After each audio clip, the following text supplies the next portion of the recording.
안녕하세요, 신샤입니다.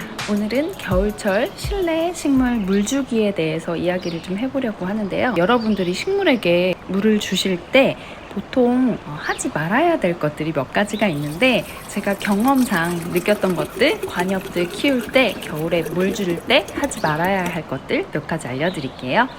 우선 첫 번째, 차가운 물 바로 받아서 주세요. 차가운 물을 겨울에 주게 되면은 식물은 차가운 물을 받아서 화분 안에 온도가 내려가기 때문에 성장을 멈추게 됩니다. 성장을 멈추게 될 뿐만 아니라 화분 안에 온도가 내려가게 되면은 과습이 일어날 확률이 훨씬 높아지죠. 과습이 일어나게 되면은 겨울에는 위험할 수 있어요. 저도 옛날에는 아주 차가운 물을 줘야지 뭔가 식물이 싱싱해질 것 같고, 그래서 아주 차가운 물을 받아서 주고는 했는데요. 그래도 막 죽지는 않아요. 근데 이제 과습이 일어날 확률이 높고 성장이 느려질 수 있다는 거죠. 그래서 아예 차가운 물을 주면 안 된다는 거는 아니고, 차가운 물보다는 실온의 미지근한 물을 주는 게 식물의 생장과 건강함과 아름다움에, 그리고 키우는 재미까지 느낄 수 있다는 점에서 좋다는 거죠. 그래서 겨울에는 꼭 미지근한 물 주시길 바라고요. 물 주는 시간은 너무 춥지 않은 오전이나 햇빛이 비치는 낮에 주시는 게 가장 좋습니다. 그리고 두 번째, 겨울에 하지 말아야 될 것은 너무 화분을 말리지 마세요. 겨울에 실내에서 식물을 키우시는 분들은 실내에 빛이 잘 들수록, 그리고 식물이 성장기일수록 화분 크기나 재질에 따라서 물이 마르는 정도가 달라져요. 근데 겨울에 과습을 너무 무서워하시는 분들은 화분을 너무 바짝 말리는 경향이 있으신 것 같아요. 하지만 특히나 우리가 좋아하는 열대 관엽 같은 경우는 흙을 너무 말리다 보면은 뿌리가 말라서 죽는 부분이 생깁니다. 그렇게 되면은 성장이 더뎌질 수밖에 없고, 다음에 나오는 잎이 작아질 수밖에 없는 거죠. 그래서 어느 정도는 흙이 촉촉함을 유지할 수 있을 만큼의 물을 계속 챙겨주셔야 됩니다. 저희 집 같은 경우는 남향집이기 때문에 거실에 햇빛이 낮에 굉장히 잘 들어와요. 그렇기 때문에 여름에 줄 때와 비슷하게 2, 3일에 한 번은 화분이 바짝바짝 마르기 때문에 물을 안 챙겨주면은 잎이 말라서 하엽이 생기고 떨어질 때가 있어요. 그래서 화분도 가뜩이나 많기 때문에 물을 챙겨주는 일이, 물 시중 드는 일이 쉽지는 않은데, 웬만하면 이제 낙오되는 화분들이 없게끔 잘 챙겨주려고 노력을 하고 있습니다. 근데 생각보다 요즘에 공중 습도가 낮기 때문에 물이 잘 마르고, 햇빛이 드는 시간에는 하루 정도면 화분이 흙이 바싹 말라 있는 거를 발견을 할 수가 있어요. 근데 그거를 하루 이틀 정도 바싹 말린 채로 놔두게 되면은 되돌이킬 수 없는 건조함에 시달리게 되는 거죠. 겨울이라고 흙 너무 말리시면은 식물이 못생겨져요. 그리고 흙을 말리면 안 되는 화분이 또 있어요. 꽃을 달고 있는 화분들은 흙을 말리시면은 꽃망울이 다 말라서 꽃을 볼 수가 없어요. 겨울에 꽃이 얼마나 귀합니까? 저희 집에는 지금 미니 바이올렛에 꽃이 많이 피고 있는데요.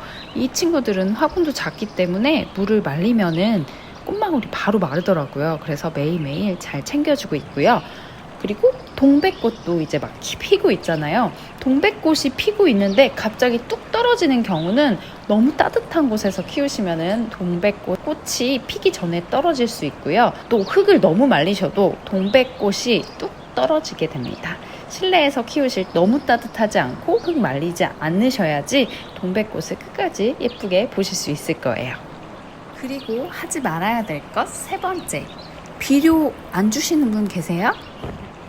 비료를 정말 조심해야 된다라는 얘기를 여기저기서 많이 들으셨을 거예요. 근데 비료가 치트키인데 그거를 안 쓰기는 조금 아쉬운 것 같아요. 그래서 저는 겨울에도 식물들이 시들시들하고 내가 해줄 수 있는 것들이 빛, 물, 통풍 다 해줬는데 상태가 계속 좋지 않다라고 본다면은 분갈이를 해주거나 비료를 주시면은 좋아요. 그럼 분명히 좋아지실 거예요.